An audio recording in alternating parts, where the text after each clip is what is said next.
What's up, everybody? This is Kevin here from Happy Beard Games, bringing you the next episode of Happy Beard Games Plays, and we are playing the game Astyanax on the NES. Yes, this is the Nintendo original Astyanax. There's an arcade version of this game as well. This one is much different. This game features cutscenes, Castlevania-like gameplay, lots of mythological monsters, and a fantasy-like story setting.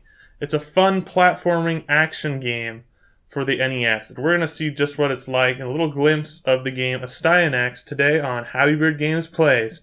So get ready, sit down, grab a coffee, grab your NES controller in the other hand, and get ready to play along with Kevin from Happy Beard Games in Astyanax.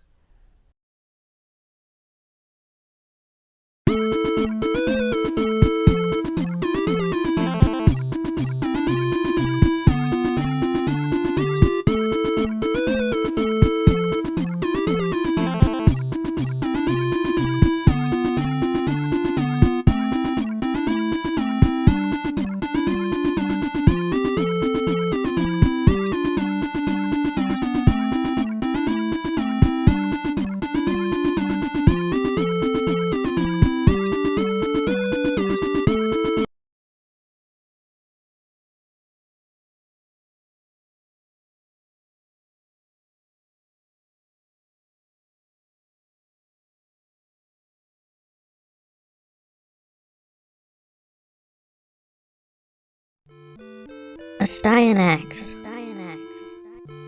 Astyanax.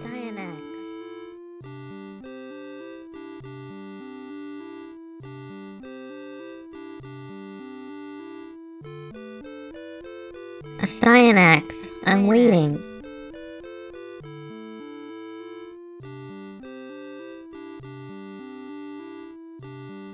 That same dream again. Strange. I'm Astyanax. The name is from Greek mythology. I think. I'm a freshman here at Greenview High.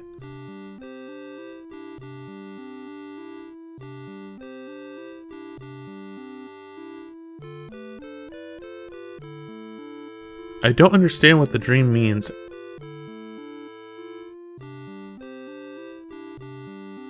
Who was that girl?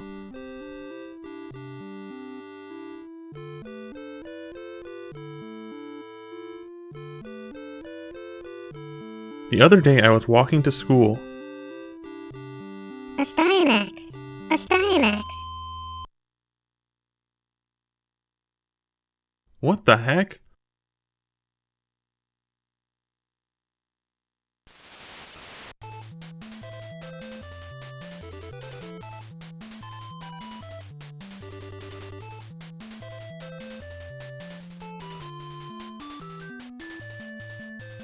Alrighty, Astyanax, let's get ready to play this game.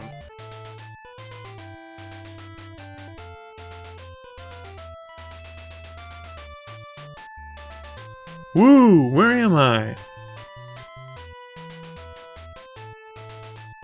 This is Remlia. My name is Cutie.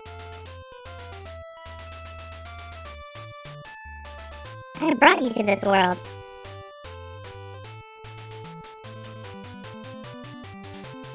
What? A talking butterfly?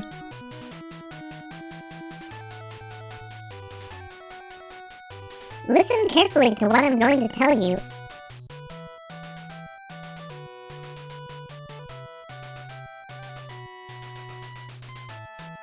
The girl who appears in your dreams is Princess Rosebud of Remlia.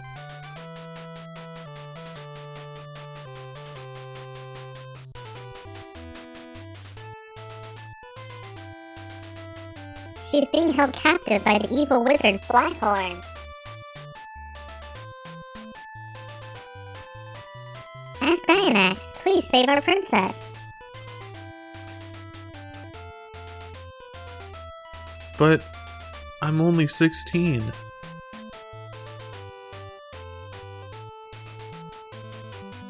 How could I save her?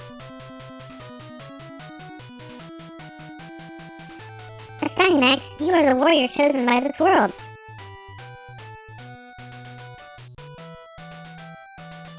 You possess the wonderful miracle power within you.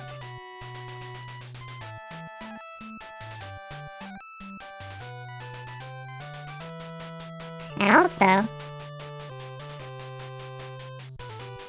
only the princess can send you back to your world.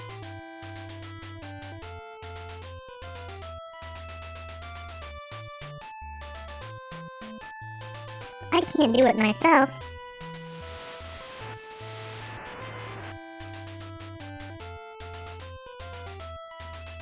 Take this magic axe, Bash. This is the only way you can get back to your world.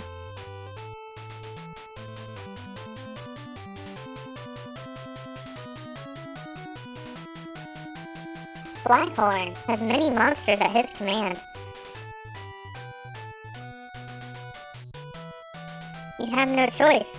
I'm sorry.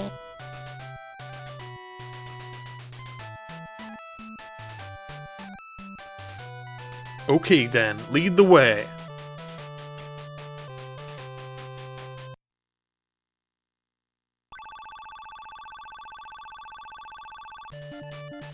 Alright, so this begins as sort of a Castlevania-esque game, only with an axe instead of a whip, of course. Are those the equivalent of Medusa heads?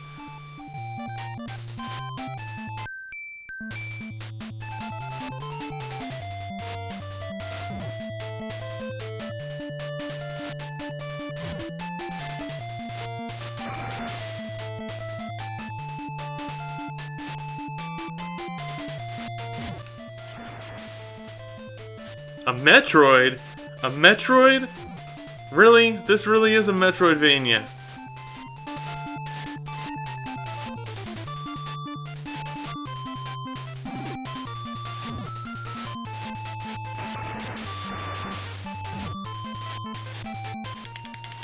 Wow, these skellies sure take a lot of hits. Well, that was fast.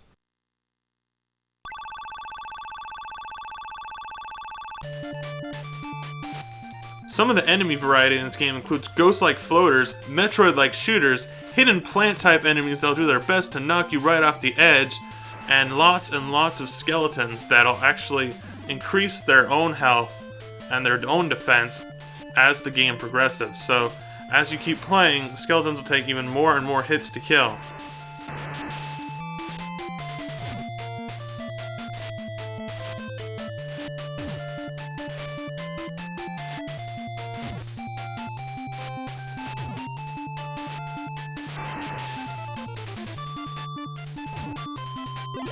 One of the important things that you need to remember while playing Astyanax is that you need to take your time.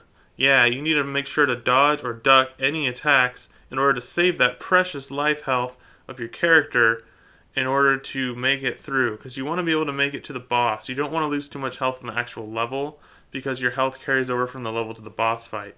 So if you can at any times pick up any health potions, or in some cases actually just get hit by an enemy and then it'll make you kind of invincible for a few seconds, and you can jump through other enemies. So even skipping enemies helps.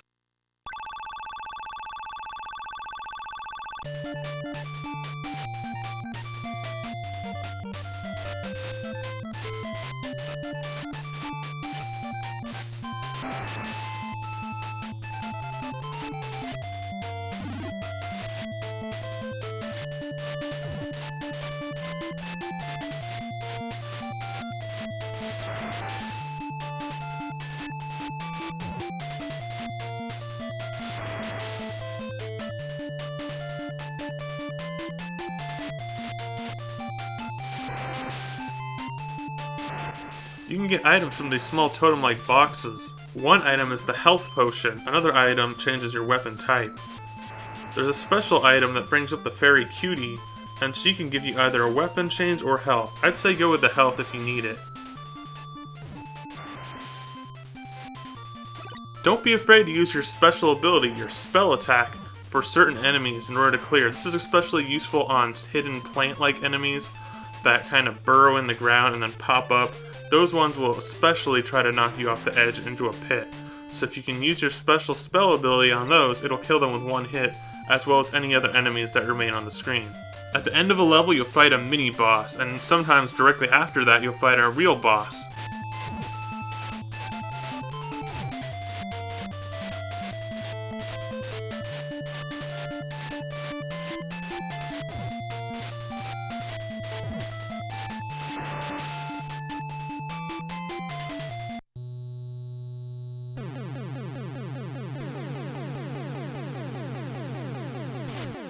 The first boss is named Caesar, a dragon-riding knight. The dragon has two main attacks, shooting flames and throwing his head off his own body. The head literally floats around to attack you, but it's on a pattern, so it should be able to be dodged easily enough.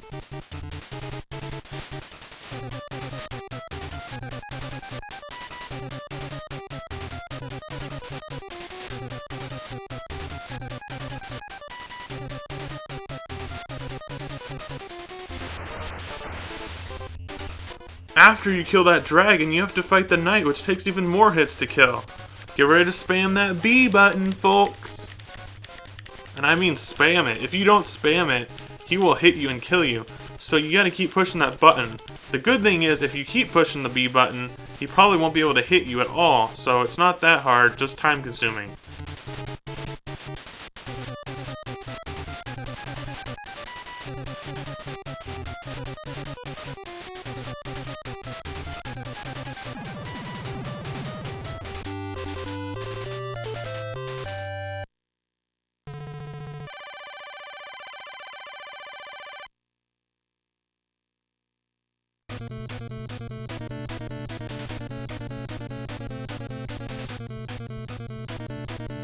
Blackhorn, Caesar has been killed. Vermin! He was brought here by Cutie. Princess Rosebud's friend.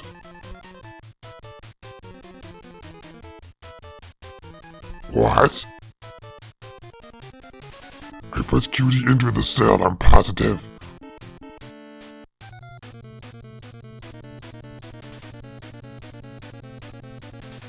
Look at this. In this world, the power of the human is strong.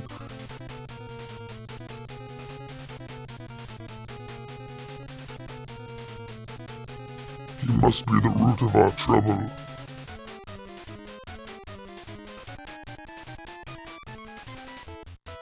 You must destroy him. He cannot stop me from taking Rosebud's power.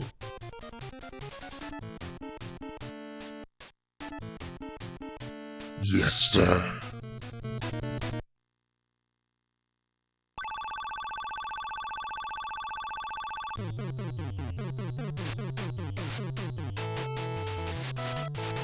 There's not a whole lot of variety in this game in terms of level design. It's pretty straightforward.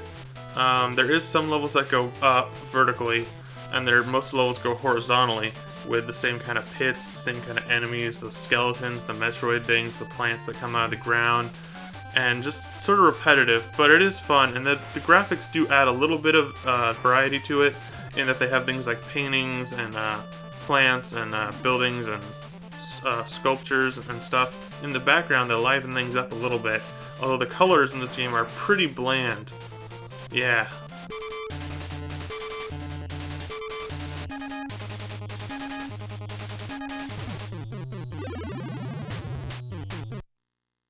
The second stage is somewhat disappointingly more of the same from the first stage. It does get a little bit tougher, there's more pitfalls, and the enemies seem to be a little bit stronger this time around.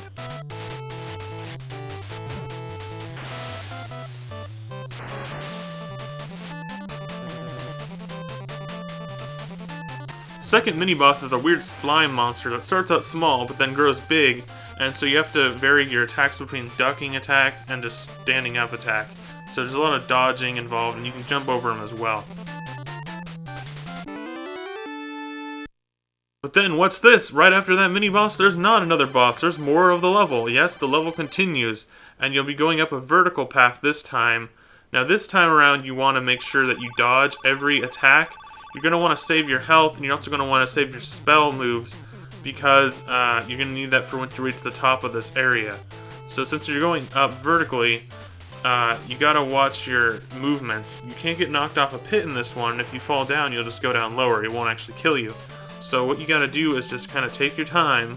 This is a very time-consuming game. You gotta kind of take your time with it. It's not just like a straight-up run-and-gun Mario game, but it's you gotta kind of take your time with your attacks and watch your dodges as well.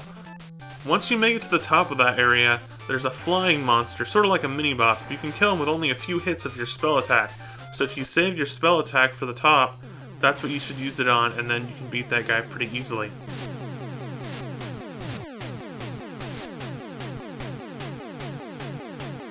The second boss fight is a giant skeleton Medusa monster. She's pretty easy to fight actually, because all you do is just stay ducked and use your attack to attack that purple gem on her. And then make sure you turn back around, which is pretty simple to do, and attack those snakes that she throws over your head that will come at you from behind. You just do this back and forth, and it kind of mirrors itself a few times. After a few times, you'll be able to defeat her, and it's actually not that tough of a boss fight.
Game overs. You'll be getting a lot of game overs in this game, but don't let that bring you down. It brings you back to the start of the same level that you were just at, not the same boss. If you die on a boss, it will take you back to the same level before that. So you do have unlimited continues in a way. There is no continue feature if you were to turn off your game, however. So there's no password, no save data backup, nothing like that. As soon as you go to the title menu, you'll see that it just brings you right to the first level of the game. So you gotta kind of keep that in mind when you're playing. So you gotta kind of beat this game in one sitting, or you gotta come back to it and try to get good. Well, that was the basic gameplay of Astyanax on the NES. The main game has 5 main levels, which I did not cover all of them in this video. I'm gonna leave some for you guys to play. I highly recommend this for fans of Castlevania games, because it does feature a sort of similar level style. It is quite different in its own, but it does feature some similarities to Castlevania that I kind of resonated with, because Castlevania is one of my favorite game series. So I had a lot of fun with this game, Astyanax. Also, the cutscenes in this game make it worth playing. They may not be the best story or the best cutscenes, but just having cutscenes in an NES game is something rewarding, because the gameplay makes you want to keep going, and then once you beat a level, you'll see more of the cutscene, and then you'll get to know more of the story. So it feels like there's an actual story progression instead of just going from level to level with no story. It probably would have made the game feel a lot more empty. Alright guys, that's been Happy Beard Games plays Astyanax on the NES. A fun, challenging platforming game with lots of cutscenes, a decent story, and Castlevania-esque gameplay. Thank you all for watching Happy Beard Games, and until next time, Happy Beard Games will see you then. Happy Beard Games, out!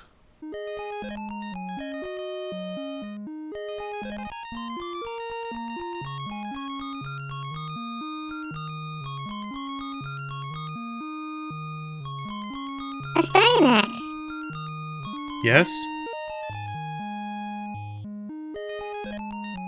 You miss your world, don't you? Yeah, is it that obvious?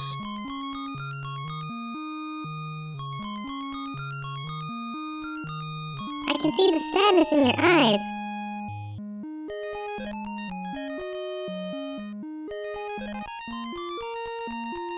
Millennia is so far away, I'm sorry.